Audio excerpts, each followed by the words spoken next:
Fares just keep going up. Whose fault is it? Some fares could be as high as $2.25. That's ludicrous. Speaking of which, rappers are getting political in a presidential election year. Realistic expectation or obvious oxymoron? MySpace or Facebook, which do you prefer? And to evict or not to evict, Sheriff Tom Dart joins us in the second half. Fasten your seatbelts. Red Eye columnist Kyra Kyles joins me for a buffet of topics on tonight's Garrard McClendon Live.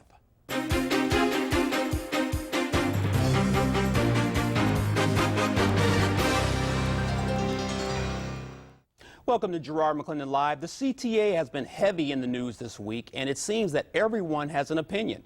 Fare increases have been proposed, which may place a strain on faithful riders. Bringing controversial commentary to the CTA, hip-hop, and social networking sites is Red Eye columnist Ms. Kyra Kyles. Kyra, welcome to Garrard McClendon Live. Hi, thank you so much for having me. Girl, this Red Eye is off the hook. I love reading the newspaper. You Thank you. You just look for a red box in Chicago. That's right. We want you to look for them. And you can get to Kyra Kyles. That's right. You know, Kyra, first of all, before we get into the other three topics, which are much lighter, I noticed that you wrote an article called Senseless Violence on the CTA. You expressed condolences to the family.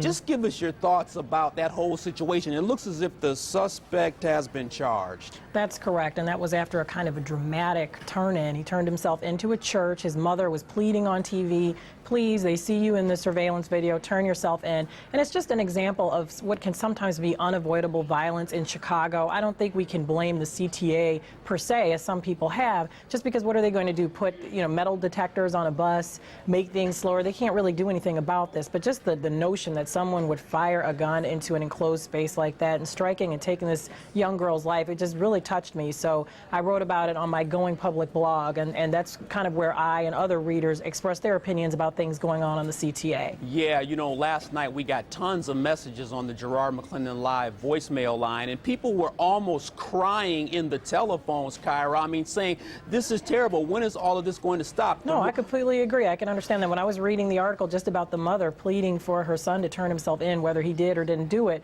I have to admit that I teared up. It's just sad that someone has to be put in that position to ask their child to turn themselves in, and especially she was probably touched as a mother to see another woman lose her child over really nothing. It was nothing at all, just a little brush on a bus, and it ends up with this young girl losing her life. And it happened a year ago with the Holt family, and we were all touched by that, where that high school student actually tried to protect another classmate and ended up dying for it. So this is just silliness that has to stop. It might be rare, but you know what? One time I think is too much for something like this. Truly, truly. And, we really appreciate you writing that, giving condolences to that family. Let's shift gears. Sure. CTA raising fares. Come on now, Kyra. Yes. Pretty soon people won't be able to afford it.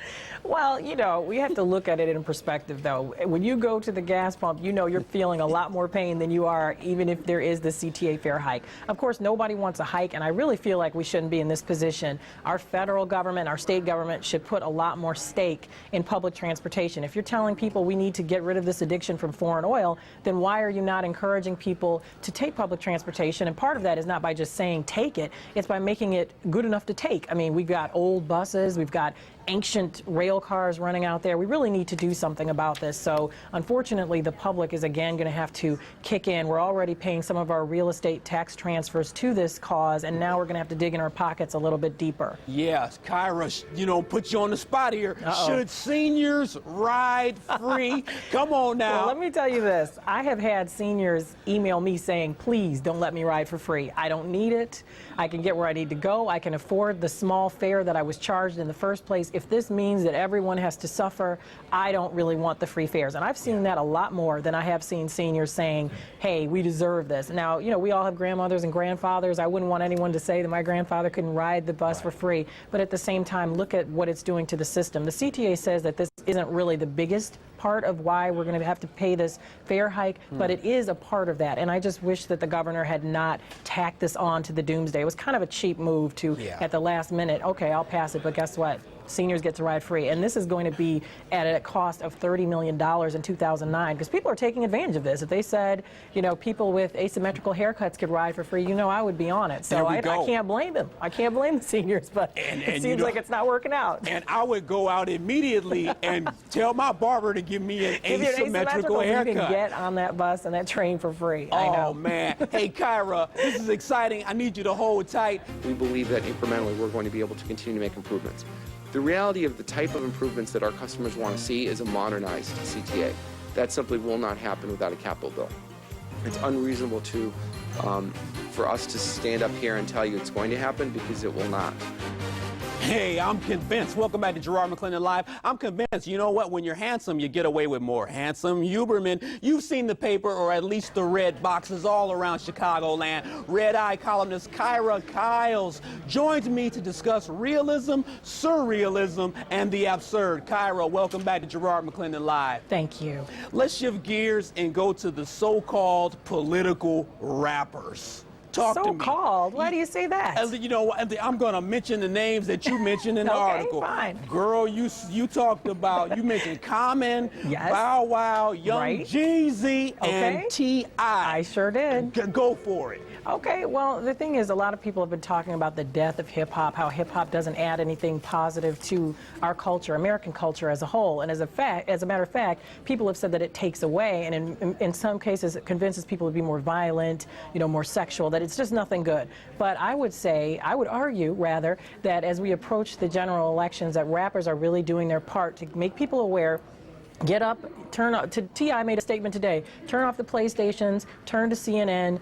Find out what's going on in your political environment, make your choice about who you should vote for. And he can't vote. He's a convicted felon, practically, can't vote. But I think it's great that instead of using your forum to tell people what kind of rims to buy and what kind of women to like and what, you know, what kind of, that kind of foolish materialistic thing, I think it's great that they're lending their voice to a cause that is important. Yeah, but you know, T.I. and Young Jeezy, you know, they're still going to do that. Come on now, You know what? No, I will say this. Young Jeezy, for the first time, has registered to vote. Now, this is a grown man.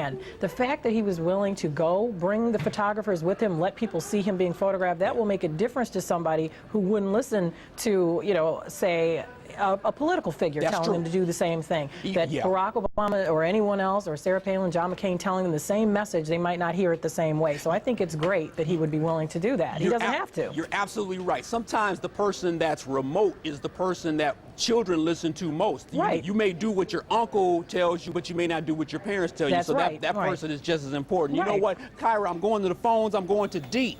D, thank you for calling Garrard McClendon Live. What's your comment? My comment is, I want to say this to Kyra.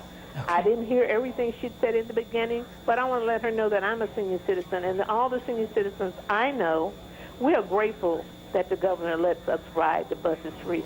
During the time that we ride the buses are empty anyway. During the middle of the day, they're going to run down the street empty, we can ride them. Yeah. No, and I agree with that. If there's capacity. The train. Right. So I don't know why anybody, I don't know where neighborhood or who she's been talking. I know as a South Sider of Chicago, we black senior citizens, I don't know about nobody else, we don't get that much money. We can't even get our teeth filled at the dentist. So this right here is like an inspiration for us to get out and go see a friend during the day, spend an hour or so and come back. Well, we didn't have this extra money to pay this high bus fare. So I just want to her to know that that's what I'm calling for. That's a fair comment. And again, I said I'm hearing from different people. You know, I'm glad to hear from D too, what she's seeing. The fact of the matter is, though, it is costing the CTA $32 million. They're saying they're $42 million in the hole. So every little bit helps. And it's just that anybody riding, you know, if those buses are empty, that's another problem we should look at. Why are the buses empty during that time period? Right, exactly. That's a good point. And, you know, I do agree with the caller, D, but I've got to go with you as well, Kyra, because, you know, if you can afford it, come on, go ahead and pay. Right, if you can afford it. And it's a reduced fare. And they should not have to pay a lot in order to ride the system. It should be, public transportation should encourage you to use it. It should never be at a price point where you won't use it. That's the whole point. You know, if you have all this money, you're going to take a limo or you're going to take a cab. That's what public transit is for. But what I'm saying is if you see the system crumbling underneath you, everybody's going to have to kick in. I mean, students are going to have to pay more under this new plan. Reduced fares are going to stay the same, but everybody's going to have to dig in a little bit deeper. And know, I love you, D, and I wish you happy bus rides. But again, there are some seniors who feel that this is not necessary and they wish that the governor had not done this. We love you, D. We It's all do. good. It's all good. It's all good. Hey, I'm going to Bill. Bill, thanks for calling Garrard McClendon Live. Bill, what's your comment? Couple things. Number one, I'm glad they threw the book at that clown who got on TV said it wasn't him. That young girl, she didn't even have to lose her life like that over something stupid. Come on now.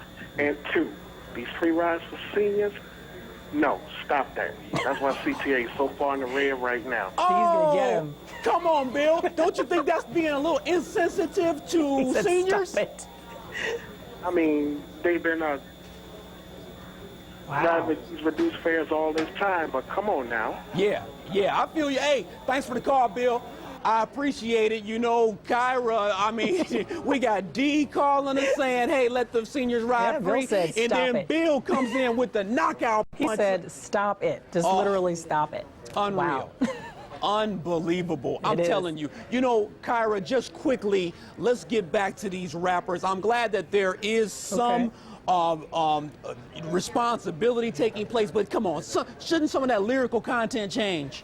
You know what, Young Jeezy's, not like I'm the biggest Young Jeezy fan, because I actually am not really a big fan of him. I'm a fan of what he's doing. His album is called The Recession, and he's actually toned down his lyrics to stop being so materialistic, because it really is insensitive. Now, some of this is a money ploy. His listeners are not going to embrace him if they feel like he's putting it in their faces like, I've got all this stuff and you don't. So some of it is that. But I think another part is rappers are maturing and they're realizing, yes, our behavior and what we do impacts the people we listen to. If these are our fans that love us, why can't we show some love back and treat them with some respect? And like I said, Common does this all the time. You know, I don't want to, Dead Prez, other rappers really do this all the time. So it's just good to see some mainstream rappers doing it. Okay, Kyra, before I go to break, MySpace or Facebook, talk to me. Facebook. Oh!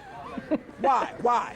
Facebook is just clean, bright, beautiful, fun. MySpace is like party promotions, ridiculous greeting cards. Horrible. I can't take it. Yeah, I pretty much agree with you.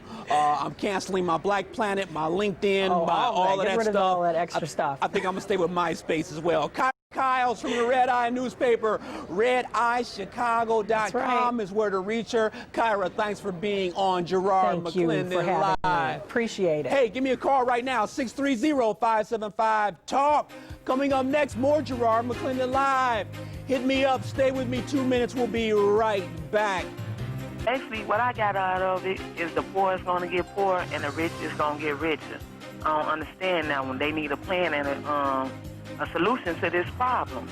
For us, what about the poor people? What about us? We don't have anything. The low-income people, we don't have anything. We don't have anything. And I didn't hear anything supporting that from Obama or McCain. Man, I wish we could send all our troops home and gather up all of these young men that's out here acting like they are in Iraq. They got all these guns and everything, shooting people for no apparent reason at all. Send them over there and have them fight the war and send our brothers and sisters home. You know the truth. People that call Garrard McClendon Live are serious. That was a caller last night that left a message on the Garrard McClendon Live voicemail. Hey, welcome back to Garrard McClendon Live. Thanks to Kyra Kyles for the lighter note in the last segment. But evictions are the serious note. Is there help? Sheriff Tom Dart joins us from Tribune Tower. Sheriff, welcome to Garrard McClendon Live. Hey, Gerard. Thanks for having me on. You know, Sheriff, please explain this situation. People have been asking me for the last 2 days, how can they get rid of evictions? What does that mean? You know, is this going to make the situation worse for banks and for people who need the money? Talk to me, Sheriff Tom Dart. What's going on? What we're doing here, Gerard, is actually, frankly, doing what probably should have been done years ago, which is to ensure that people get due process and that they're given the opportunity to come forward into a court to let the court know their legal status in regards to their living arrangements. And what I mean by that is that we have seen in the course of the last 6-8 months this large increase in amount of evictions of houses that we've been asked to do. And when we get there, we find out that the people in there are not the people that we've been led to believe that are supposed to be there. They're renters in a home, and the actual eviction notice is for the owner of the home, who's long gone, who's been collecting rent. And these people have no idea that this is going on. They've been paying their rent on time, and in the meantime, their possessions are either being taken out and put on the curb, or they're being threatened with that.